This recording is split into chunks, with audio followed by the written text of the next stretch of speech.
Okay. Well, thank you very much. That was a fascinating discussion about what UCL's doing. And I'd like to hand over to our final speaker, which I think brings us full circle. So we've had sort of commercial publishing, the library perspective, and we're now moving on to the funder perspectives. And I'd like to introduce Stuart Buck from the Laura and John Arnold Foundation. A change to your program. And the foundation, as I discovered, doing my research, social, governmental and economic systems, and particularly I was interested that in addition to funding research, again looking at the strategy of the organization, it was very much focusing on transformational change. So I'm looking forward to a transformational talk. So over to you, Stuart. Thank you. I'm Stuart Buck, the VP of Research at the Laura and John Arnold Foundation. And as she mentioned, I wasn't originally supposed to be here. Originally, it was supposed to be Danny Goroff, who is a colleague and peer of mine, kind of in a somewhat similar role at the Sloan Foundation in New York, and he had to back out for certain reasons at the last minute, and so called me as a fill-in. So if you're here to see Danny Goroff, I'm afraid you have to settle for me. So as she mentioned, we fund a lot of social and economic research. Most recently, I think we might be just about to announce a $20 million commitment to funding gun control research that's been kind of shortchanged by the federal government over the past couple of decades, really.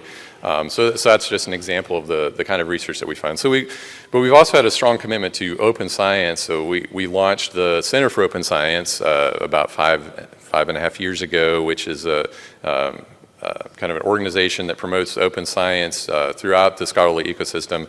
They've most recently been behind a lot of preprint servers, including SocIarchive, which was on one of your last slides there. So we as funders of research, we've been wrestling with this question for quite a while about how do we make the research that we fund high quality and open and accessible so it has the highest value to the world. I mean, so we don't want to just fund stuff that sits on a shelf unread. We want it to be accessible, usable, findable, and so forth. And so we have a strong commitment to openness. How exactly that plays out, the theme of the presentation or the session, how do we transition to open access? It's something that I've been kind of struggling with or noodling over for quite a while, several years, I would say. Because I'm not totally convinced of the APC model, although I'm eager to learn more about the newer ideas of kind of different models beyond just APCs. I think what we have done in the scholarship that we've funded is we've kind of settled for, at least to date, the model that seems to be common in economics and public policy type research, which is that there are the journals and they do their thing, and the scholars, but the scholars can publish working papers, including near final versions on working paper servers like the National Bureau of Economic Research, and so you kind of have the scholarly version of record, and you have the working paper that's pretty close, and so you have kind of accessibility, but alongside the journal system, so we haven't really figured out how to upend the entire system of how you pay for the publication process. And the reason I've struggled with that, or the reason I've struggled or settled to date for I guess more of a green open access model rather than gold. I want to just take a step back and think about the reason that we publish research in the first place, because that I think is what gives me kind of pause in trying to think about what should be the right model.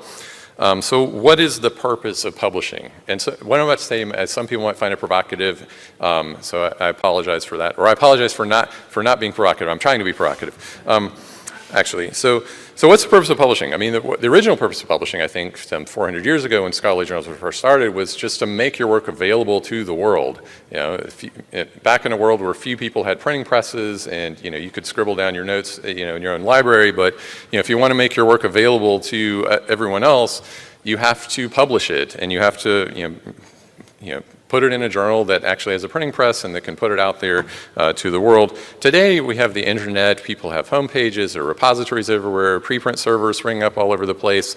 There are lots of opportunities to make your work available at the click of a button, within a few seconds, and it's available worldwide for free at that point. So I'm less convinced that we need the entire infrastructure of publishing just for public availability. Improving discoverability is another possible reason. Personally, I find that Google does better at that than anyone else, and they provide that to me for free, so I'm not convinced that I should pay for that. There's maintaining the version of record. I'm not totally convinced that's the thing we should be doing in the first place. I think all scientific knowledge should be inherently subject to question and revision and correction as knowledge advances. And the very notion of creating like a static version, oftentimes in a PDF, that sits there unchanged as if it's sacrosanct, I think that's kind of antithetical to the notion of always increasing and incremental scientific progress. And I think it sets too much of a thumb on the scale in favor of that published version of record when other people react, the community reacts and says, oh, well, you should have actually run your statistics this way, or you should have done this or that. And it's harder to correct the record when the record has become so set in stone. So I think really the reason that most scholars care about publication, I think it was on one of your slides, it's sending signals of prestige to the community, to universities, to other scholars. It gets you jobs, it gets you promotion, gets you tenure. I know that within economics, if you see a paper that's in the American Economic Review or the Quarterly Journal of Economics or Econometrica, a few of the top journals, that's a strong signal that this is something worth paying attention to, because all the other smart top people in the field have said that this is worth paying attention to. And we live in a kind of social ecosystem where that really matters a lot. And that's something that you can't get just from putting your paper on a preprint server or a repository or whatever it is. You want to have that kind of social signal of quality and prestige. So that leads to my second reason about why I'm skeptical of APCs, at least to date. So I just wonder if it sets in place kind of conflicting incentives. So with APCs, there's all of a sudden a financial incentive on the journal side to publish more.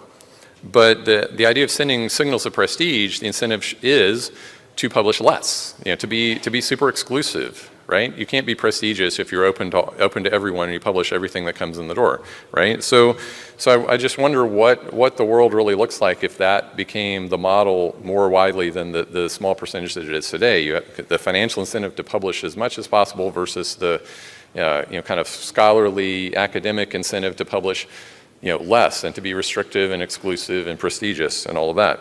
And I look at what happens in the world of books. There are a few exceptions, of course, but usually when I see that an author has self-paid for a publication, I think, aha, that's a signal of it's probably not very good because they couldn't make it through the real publication process. So I just wonder how that's going to play out in the scholarly ecosystem. And another thing that I worry about with regard to APCs and gold open access is that I worry that it maybe misses a couple of points that are more fundamental. So the first is the question of reproducibility, quality of research, just rigor. I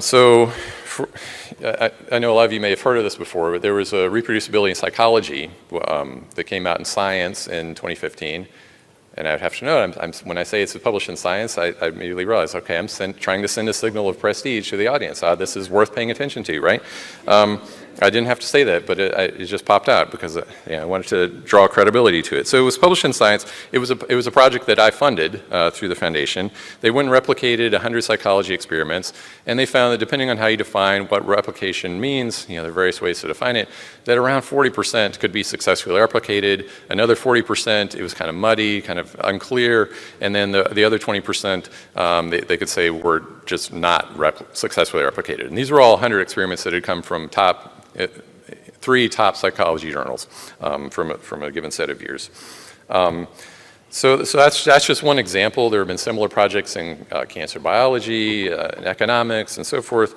I just read an article the other day about NIH-funded clinical trials, of which there are approximately 900 to 1,000 a year at this point. And this article said that in their review, they found that the median sample size was 62 for NIH-funded clinical trials. Median. So half the trials have a sample size that's under 62.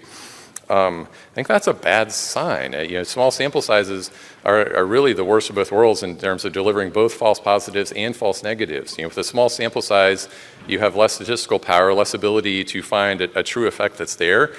But if you do find an effect in a small sample, it's probably a fluke. It's probably a false positive. And then in our publishing ecosystem, the false positives are more likely to get published. And so you end up with a kind of world. The NIH is funding false positives and false negatives. I think that's really problematic. Preclinical animal studies, another example, those are even worse. They have smaller sample sizes. They often don't randomize. So a lot of the stuff that we're funding, I mean, I just worry that thinking about making it open access is maybe a little like rearranging deck chairs on the Titanic. It's like, these NIH-funded clinical trials, like they shouldn't be funding them at all. They should fund fewer clinical trials that are larger and that actually are informative and that are valid science, rather than what's known as small, crappy trials. I've heard that statement from my friend Rob Califf when he was commissioner of the FDA. Deborah Zarin, director of clinicaltrials.gov, that's her term as well. That people say the NIH funds small, crappy trials. So it's kind of a term of art. So, if there are small, crappy trials out there that are taking up billions of dollars of funding, I'd rather we just not fund them in the first place rather than make them open access. It's almost like, releasing toxic chemicals into the water supply. The last thing I want to do is make that more freely available. I want to restrict it.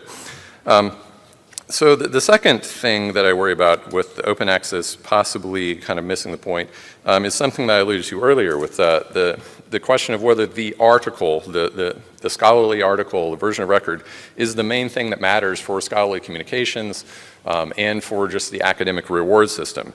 I think that that's too narrow. I think more of the scholarly workflow, far beyond the article, should be open and transparent. So starting with the study design, how did you design the study in the first place? All the materials that are used in the study, in biomedical research, that could be reagents, cell lines, antibodies, et cetera. If you're a sociologist, it might be your survey instrument, but all the stuff that you're working with as a scientist or a researcher.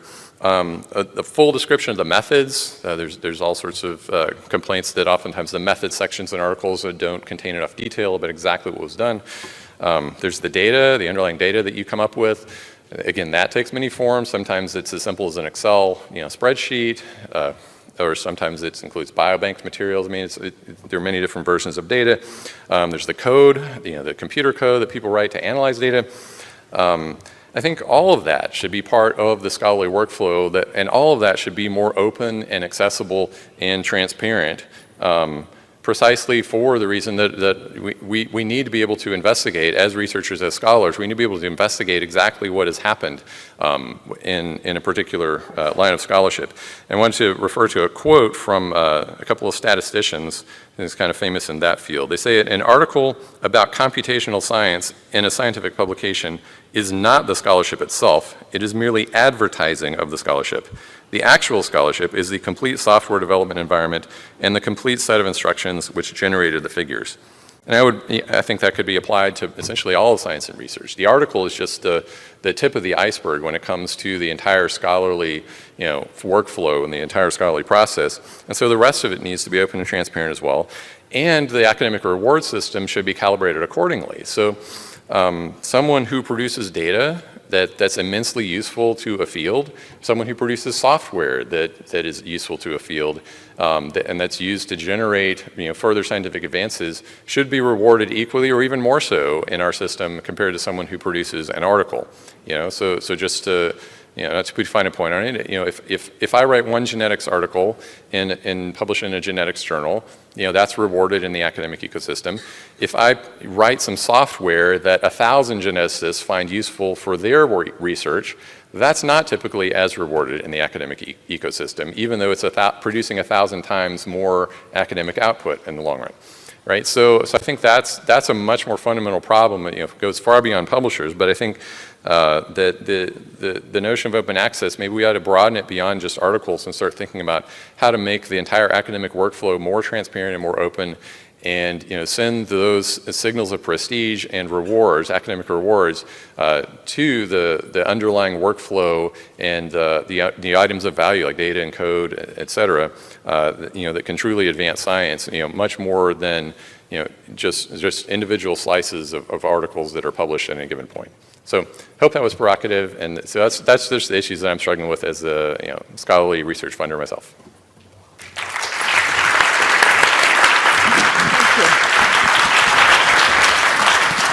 Thank you very much, Stuart, and stay there, please. Please, and if I could invite our other two speakers to go up on there. So that was a very interesting perspective, actually questioning the nature, do we need, and I think, am I right to summarize this, Stuart? Do we need open access articles? Should we not be making the whole research flow open access? And then do what you like with the articles? Maybe put them behind subscription barriers. Am I summarizing? Well, yeah. I mean, I guess I'm saying that's my more fundamental worry is that in some areas of scholarship, the article is perhaps too peripheral or perhaps not high enough quality. I'd rather see the entire workflow so that it enables me to judge like the relevance and quality of the scholarship, right? So again, I'm not sure how the economics of that work. And that's what I struggle with. Can I pass you to Ivy? We will open for questions in a minute, but I think at the moment the panel would need to discuss this point. Thank you, Ivy. So I'd love to respond to those ideas because I don't disagree with the word that you said. Thank you. I think it was Herbert van de Stempel who said we should be talking about a record of versions rather than a version of record. I think the notion of version of record to me is simply about preserving the train of citation, if you will, of authority, so that you understand what's happening in the course of scholarly discourse. But I think you're absolutely right that we're all working towards a more dynamic scholarly record. I think one of the things that's driving us to think about the kind of conversion that we are is how to free up our money, because right now our money is tied up, millions of dollars in an existing system that is rigid and not flexible. And once our money starts to follow the researchers, it will move as the researchers' activities change and evolve. So, I don't always say this to the publishers I'm talking with across the table, but, we may be paying you today for that article, but tomorrow we may not because that publishing activity is going to move elsewhere or it's going to morph. So I think that we're thinking about how to encourage a more dynamic and flexible system that in publishing can evolve. And I guess I'll just leave it. I think one thing that you did say is a worry that I also share, which is about the conflicting incentives of APCs versus preserving quality, which of course many people talk about. And Rachel, your slide that showed the increase in publishing activity in the UK, the volume of articles, also made me worry about that. As APCs driving higher publication volume, is that a good thing or is that a bad thing? It can be good or it can be bad. So I think that's just something we all need to ponder. Rachel, do you have a comment to make to that? Or? Yeah, I was interested when that came up because I think, we have heard, obviously there is a correlation between, if you're getting paid on a per article basis, then it's easy to think, well, there's an incentive there to just publish everything. I think that there's a factor of the APC pricing, though, that comes in there, because if you have a journal that's highly selective, then quite often the APC is higher. So it's still very selective. The people who don't get published almost are paying a proportion. The people who do get published are paying a little bit for the articles that get rejected as well. But I do recognise that the volume is increasing, and that a lot of the content that's being published perhaps wasn't being published 10 years ago. It's so the incentive is there. I'd be interested to hear people's questions, but Ivy and I did not talk before this session at all, actually, and I was quite interested that there was a lot of similarities between our presentations. So. Be interested in questions. But no collaboration or coercion between the two of you? We're going to be having a discussion directly after this. Thank you. Questions from the audience?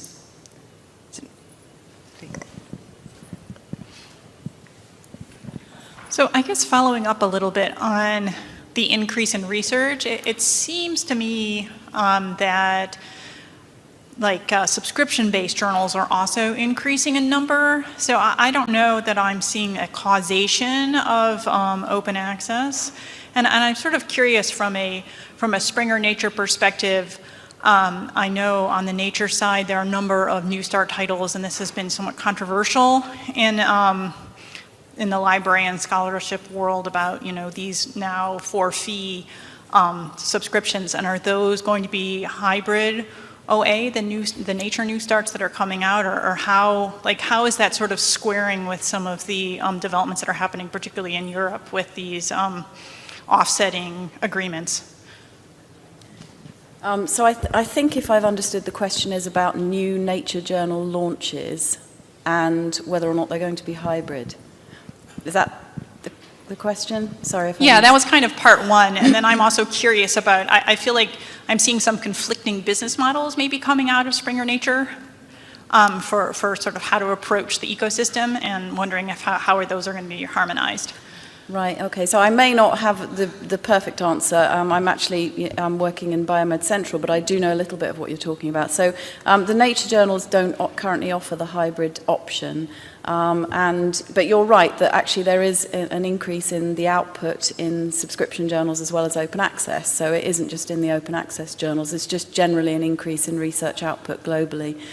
And I think that a lot of when Nature and Springer Nature launch new journals, it's usually because there's an increase in the field, or there's a new field emerging, and so there's therefore a need for a new journal. And so I think, what Nature do as well as on the Springer side is look at, are we meeting an author need here by creating this product? And so I think that's how the decisions are made. And then the business models vary, and we cover the full spectrum from completely open access to hybrid to completely subscription. I'm not sure if that answers your question, but... Okay, thank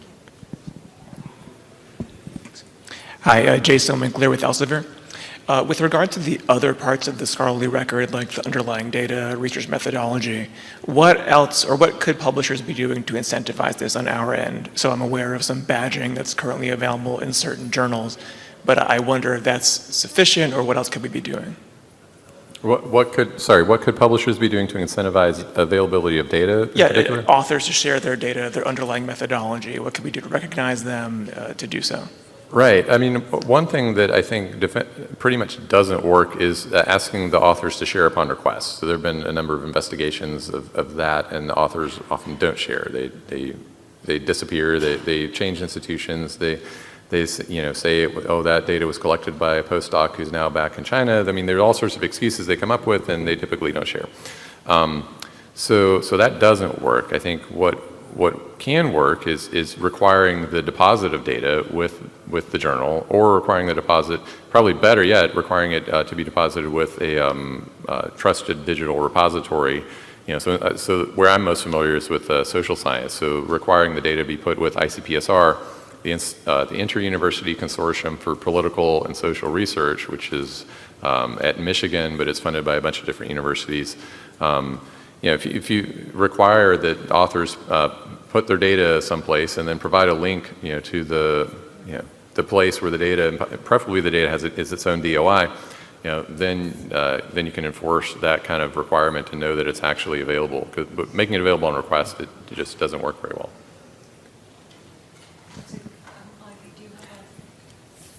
No, I mean, I think I would agree that infrastructure and standards, ways of handling and depositing data that apply appropriate curatorial techniques from the outset is the best way to ensure that data is shareable. And then, of course, there's the social problem of encouraging sharing. But I think standards and infrastructure can help there. I mean, there are policies coming up, particularly in Europe, with Horizon 2020 mandating data sharing within researchers. And I think with quite a lot of this, there's a need to mandate, because if you don't, authors will take the easy route and only share some of their data. So I have a question about the offset deals, or setting aside a pot of money to subsidize OA. So what happens to the researchers who want to publish later in the year after that pot has been used up? Do they just have to publish subscription? And for those that in general can't pay OA fees, are they at a disadvantage because now they're publishing a subscription journal and libraries are putting less money into those subscription journals? I think maybe that's one for you, Ivy. So we're doing a lot of financial analysis that tells us that we should be able to take our subscription spend and redirect it into a pot that can sustain our institutions' publishing. But that's one of the things that we will learn from piloting is, are those models correct, or are those assumptions correct? We definitely don't want to see a world in which there's a pot of money that's exhausted and then someone suddenly is told they can't publish, or they have to publish in a different way. So we are putting pen to paper and, calculator to, Excel spreadsheet or whatever, to try and do that analysis. But we think with the application of grant funding and with the right levels of subsidies, we should be able to not be in that situation of disadvantaging authors. But that's a lot of the conversation that we have to have with authors, because a lot of the faculty at our institution who haven't been exposed to all of the modeling discussions that we've been parading around our various committees have all of those questions. What's going to happen to my publishing activity? We think we have answers, but we need to test those empirically. And Rachel, do you have any comment there from Biomed Central's experience over available funds for APCs? So, I mean, I think for the funds that we have that funders and others set aside to pay APCs on behalf of authors, they all have varying rules and policies around what they will allow the funds to be provided for. So there is no one single standard, which is if you've published in the last 6 months, we'll fund it. So it's really variable, and it very much depends on where the funds are coming from and who's holding the budget. I think we have time just for one quick question. All right. This is a bit of a follow-up on the funding modeling comments and questions. So I am a scientist turned publisher, editorial side, and my dirty secret was I didn't enter my library until writing up my dissertation and needing a couple very old books. So I think as generations go up, there's an increasing sort of disconnect between libraries and librarians who are fantastic, and I work with more now, and the authors. Do you have an engagement strategy for your authors? Because obviously the math works better the more they're engaged in asking and requesting funder money, because they're not going to get it if they're not putting it into their grants. Right. So we will be developing that engagement strategy. We know that we need that. We assume, for example, in our piloting that in an initial year that money will not be written into grants, and so we'll have to subsidize more. And over time, we hope that will reach a level that is more like what we understand the actual level of grant funding to be. But then there's also the complication of grants ending and publication happening afterwards, and how do we understand that? We have some faculty who say, well, that's not really a problem because we have grant after grant. A lot of our grants are continuing, and so we will have the money even if the previous grant is, exhausted. Others say that's not true. So what is truth here? We don't really know. And that's why we want to start small and experiment. But we're hoping that we can manage those issues, but we will learn a lot by doing. Thank you. Well, unfortunately, we've run out of time, but I'm sure none of the panelists want to stop for a tea break, so do keep them busy for the next half hour with questions. So if you'd like to join me in thanking them.